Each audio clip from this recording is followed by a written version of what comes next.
Então, gravando. Bom dia, alunos. Hoje é nossa aula de biologia. Continua na zoologia.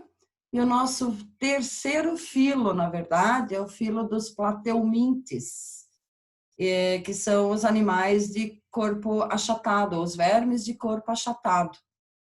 Então, os plateumintos, né, o filo plateumintes, são animais que vivem em diferentes ambientes, ocorrendo em ambientes aquáticos ou terrestres. Além disso, temos algumas espécies parasitas, como é o caso das tênias, que são chamadas de solitárias. Algumas características, então, dos plateumintos. O termo plateuminto significa verme achatado, sendo essa uma referência ao corpo delgado desses animais, que se apresentam achatados dorso-ventralmente. Seu corpo é formado por 3 folhetos germinativos, quer dizer, durante o desenvolvimento, ele vai produzir os 3 já. É o primeiro filo que tem os 3 folhetos, que é a ectoderme, a mesoderme e a endoderme. Nos cnidários ainda não tinha a mesoderme. Portanto, são considerados triblásticos. Tá? Então, tri de 3 folhetos embrionários ou germinativos. São animais acelomados, quer dizer que não possuem celoma. O celoma é uma cavidade que é envolta pela mesoderme, e nessa cavidade se encontram alguns órgãos. Então, esses animais ainda não possuem celoma. E eles apresentam simetria bilateral, quer dizer, os 2 lados são iguais. Os plateumintos são animais que possuem um corpo relativamente simples, com muitos sistemas ausentes e outros muito pouco especializados.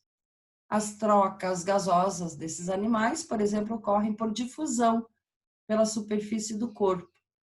E no que diz respeito à excreção, observa-se um sistema simples, constituído por protonefrídeos, os quais são uma rede de túbulos com estruturas ciliadas conhecidas por células flama. Então, alguns representantes, né, a planária, aqui é a Dugésia tigrina, aqui a gente tem o esquistossomo, ou melhor, o Schistosoma mansoni, ou o Schistosoma, que causa esquistossomose. E as tênias aqui. A gente vai ver cada grupo na próxima aula, né, com mais detalhes. A gente tem 2 tipos de tênia, a tênia solium e a saginata. A solium tem vetor o porco e a tênia o boi. Então, a diferença entre as duas é que a tênia solium tem esses ganchos aqui na parte anterior. Então, aqui mais algumas fotos, né, a planária, que é o animal assim que eles estudam, usam para, né, para mostrar a morfologia interna e a fisiologia. Aqui tem mais alguns, são até bonitos, né?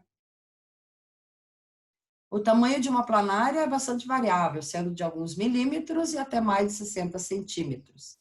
São hermafroditas, ou seja, o mesmo indivíduo apresenta os sexos masculino e feminino. São animais comumente tropicais, mas com algumas espécies viventes em regiões temperadas. Há poucos estudos a respeito da biologia do animal.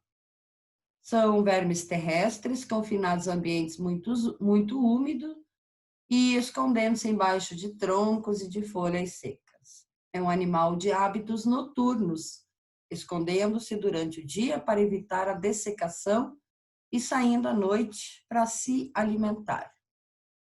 Então, em relação à classificação dos plateumintos, a gente tem as 3 classes principais. Classe dos turbelários, dos trematódeos e dos cestódeos. Então, algumas características de cada grupo. Os turbelários têm como principal representante a planária e a lesma do mar. Então, são os únicos animais desse filo que possuem vida livre e não são parasitas. Quer dizer, não parasitam um outro animal. É a classe dos trematodas, é a classe do Schistosoma mansoni, que é o causador da esquistossomose. São parasitas. Os animais são dioicos e possuem um ciclo de vida como com um animal vetor, que é o caramujo bionfalaria, que é da ordem dos planorbídeos, que é o seu hospedeiro intermediário. A ocorrência desse parasitismo está relacionada à precariedade do saneamento básico. A gente vai ver essas doenças, né, como a esquistossomose. Acho que na próxima aula a gente já tem esses ciclos daí desses animais. A classe do cestoda é um dos agentes causadores da solitária ou teníase e cisticercose. São parasitoses causadas pelas espécies Taenia solium e Taenia saginata. São animais monóicos, quer dizer que apresentam os dois sexos no mesmo indivíduo, né, ou hermafroditas. Seu ciclo de vida ocorre com vários animais, entre eles o porco, o gado e o ser humano. A fisiologia dos plateumintos. O sistema digestório. O sistema digestório dos plateumintos é incompleto, ou seja, a boca é a única abertura para o exterior, não possuindo ânus. A digestão pode ser intracelular, com o auxílio de enzimas, ou extracelular, iniciando pela boca e terminando no intestino. As planárias possuem a boca na região ventral e uma faringe protátil, que é exteriorizada, o que facilita a captação de alimentos quando eles sugam. Apesar de não possuírem ânus, os plateumintos possuem um intestino simples, mas bastante ramificado. Isso facilita bastante a digestão, absorção e distribuição do alimento ingerido. Então, aqui a gente tem essa faringe, que é protátil, né, que ela fica para o lado externo, para facilitar a absorção dos alimentos do ambiente. A boca fica aqui. E isso aqui tudo é o intestino. Então, ele tem essa forma para que o alimento, já que ela não tem sistema circulatório, né, o alimento vai ser absorvido por esses ramos do intestino. Então, os alimentos passam, né, de célula a célula daí para todas as células do corpo. Então, é um sistema bastante simples, mas é eficaz no caso desses animais. A classe dos cestódios, que são as tênias, elas não possuem sistema digestório, sendo os alimentos absorvidos pela superfície do corpo. Né? Então, as tênias, quando elas estão parasitando o intestino humano, elas absorvem através da epiderme, né? Os alimentos já digeridos.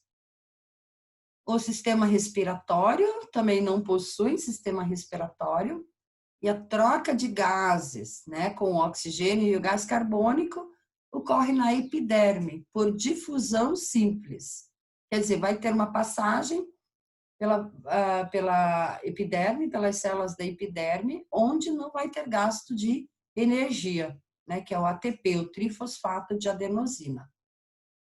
Esse tipo de respiração recebe o nome de tegumentar ou cutânea, né, já que é pela pele. E ocorre nas espécies de vida livre, pois as parasitas fazem respiração anaeróbia, ou seja, sem a presença de oxigênio. O sistema circulatório é ausente, quer dizer, não tem o líquido circulando, né, como no nosso caso, no sangue, sendo a distribuição dos alimentos feita por difusão simples pelo intestino ramificado. Como não há circulação, os nutrientes passam de célula para célula através de difusão. O sistema excretor. O sistema excretor dos plateumintos é formado por estruturas como os protonefrídeos. É nessa estrutura que se encontram as células flama. Também pode ser chamado de células chama ou ainda de solenócitos. As células flama possuem flagelos que movimentam o líquido do protonefrídeo. Esse movimento vai ajudar na filtragem desse líquido e na formação de resíduos que deverão ser eliminados. Então, toda essa estrutura aqui são os protonefrídeos, que estão em vermelho. Tá? E tem as células flamas, que são essas aqui. Então, elas têm esses cílios, né, do lado interno, que fazem a movimentação do líquido que circula aqui nesses protonefrídeos, e as excretas, o que o organismo não precisa, vai ser eliminado aqui através desse poro excretor. Aqui é a epiderme dela. Então, isso sai daí para o meio externo. Depois que o líquido é filtrado no interior do protonefrídeo, os resíduos circulam em um sistema de ductos tubulares, que são esses ductos aqui, ó, né? Todos esses ductos que estão em vermelho. Esses ductos chegam até a epiderme dos plateumintos e saem para o meio externo através do poro excretor. Então, aqui estão os cílios, aqui está o núcleo da célula flama, o túbulo, né, e a conexão daí com essas ramificações. Em relação ao sistema nervoso, apresenta um processo chamado cefalização, ou seja, uma cabeça com estruturas nervosas e sensoriais, que é uma tendência evolutiva da formação de uma cabeça e concentra grande parte das atividades fisiológicas. O sistema nervoso dos plateumintos é chamado ganglionar, que é formado por 2 gânglios nervosos que estão localizados, que estão ligados a 2 cordões nervosos ventrais e longitudinais, que são ligados por comissuras transversais e que percorrem toda a região ventral e até a posterior do verme. Então, aqui, ó, os gânglios estão aqui na parte anterior, né, que seria a cabeça, os cordões longitudinais e as comissuras, que são esses que interligam, então, esses 2 cordões nervosos longitudinais. Então, é bem simples, né? Mas já apresenta essa cefalização, quer dizer, evolutivamente já estão mais adiantados, né, do que os cnidários. As planárias de água doce possuem 2 ocelos na região da cabeça. Aqui são, eles não mostram aqui. Aqui a gente pode perceber, ó, os ocelos na região anterior, tá? Na cabeça, que está ligado, tem o nervo óptico ligado, e na verdade possui essas células fotorreceptoras. Quer dizer, ele não vai formar a imagem, mas ela percebe a luz. E nas aurículas, também regiões laterais da cabeça, estão presentes células quimiorreceptoras, que são capazes de perceber várias substâncias químicas que se encontram dissolvidas na água. Aqui também não aparece, mas lembrando que elas têm essas aurículas, né? Em relação à embriologia, a formação dos folhetos embrionários, os plateumintos são triblásticos, isso é bem importante vocês lembrar, ou seja, possuem os 3 folhetos germinativos, que é a endoderme, a mais interna, a mesoderme, que é a do meio, ou a intermediária, e a ectoderme, que é a mais externa. Então, cada um desses folhetos germinativos aqui vai dar origem a um sistema que ela apresenta, né? Ou a epiderme, ou aos protonefrídeos. Então, durante a fase embrionária, a endoderme vai dar origem ao intestino e o sistema excretor. A mesoderme vai originar os músculos e os tecidos de preenchimento. E a ectoderme vai formar os tecidos de revestimento e o tecido nervoso. Então, aqui a gente tem um corte de uma planária, um corte transversal, mostrando, então, a cavidade digestiva e a epiderme, né? E aqui os músculos, e aqui também estão o sistema nervoso, né? Que era longitudinal, e os protonefrídeos. Lembrando que são acelomados, quer dizer que não possuem celoma. Celoma é aquela cavidade onde se encontram os órgãos. Então, são os primeiros animais a apresentar essa característica, ou seja, serem triblásticos. Os poríferos ainda não possuem tecidos, né? Então, eles são ablásticos. O segundo grupo, que são dos cnidários ou selenterados, eles são diblásticos. Eles não têm ainda mesoderme. E o terceiro grupo, que é esse, já são triblásticos. Então, todos os outros animais que a gente vai ver daqui para frente, os anelídeos, né, entre os invertebrados, todos eles são triblásticos. A locomoção e a musculatura. A musculatura é do tipo lisa, que favorece a movimentação e locomoção do animal, podendo ter a colaboração de cílios, caso estejam presentes.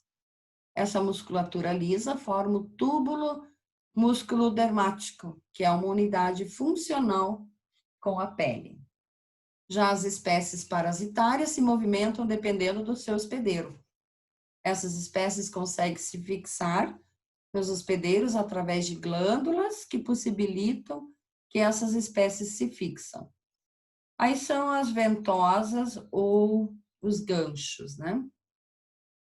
Em relação à reprodução dos plateumintos, a reprodução das planárias pode se dar de maneira assexuada, através de fissão transversal, ou sexuadamente, pela reprodução cruzada. A reprodução assexuada, por fissão transversal, ocorre de maneira simples e frequente. Em determinada época, o animal apenas se parte, em geral, através da boca, e a separação é dependente da locomoção. Então, a parte posterior do animal se fixa ao substrato, enquanto que a metade anterior continua a mover-se para frente, até que o verme repentinamente se quebra em dois. E cada parte se regenera e forma dois indivíduos novos e pequenos.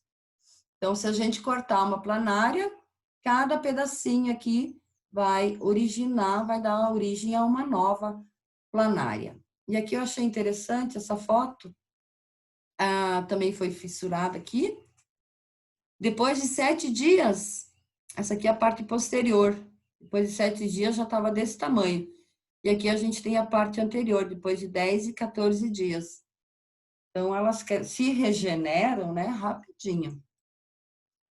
A reprodução sexuada se dá de maneira cruzada entre dois indivíduos. Quer dizer que um vai fecundar o outro. Mesmo sendo hermafrodita, a autofecundação é muito difícil. Quer dizer que eles não se autofecundam. Quando dois vermes se encontram, as extremidades anteriores se entrelaçam e ocorre a introdução recíproca do pênis. Sempre um dos vermes fica com o dorso voltado para o substrato. Após a introdução do pênis, os animais permanecem imóveis nessa posição por aproximadamente 40 a 50 minutos. Já foi observado uma cópula com até 2 horas de duração em exemplares grandes. Após algum tempo, após a cópula, né, de 5 a 49 dias, ocorre a postura dos casulos, que são envoltos em uma espuma branca que os prende ao substrato.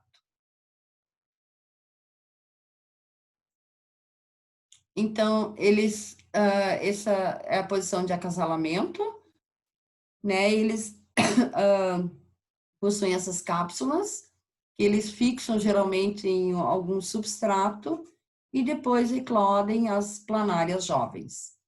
Então, a eclosão do casulo se dá em tempo variável, em torno de 18 a 43 dias. A média, mais ou menos 29, dependendo da umidade e da temperatura. Aí nascem indivíduos com aproximadamente de 0,3 a 0,4 centímetros de comprimento. Então, aqui tem o aparelho reprodutor, né? Os testículos, o ducto espermático, o receptáculo seminal, o átrio genital, o poro genital e o pênis e a vagina. Então, normalmente precisam de 2. Se ele está no ambiente aquático, né, os casulos são fixos aqui no vegetal, e depois de em torno de 29 dias, eles eclodem e vão para o ambiente, crescem e começa tudo novamente.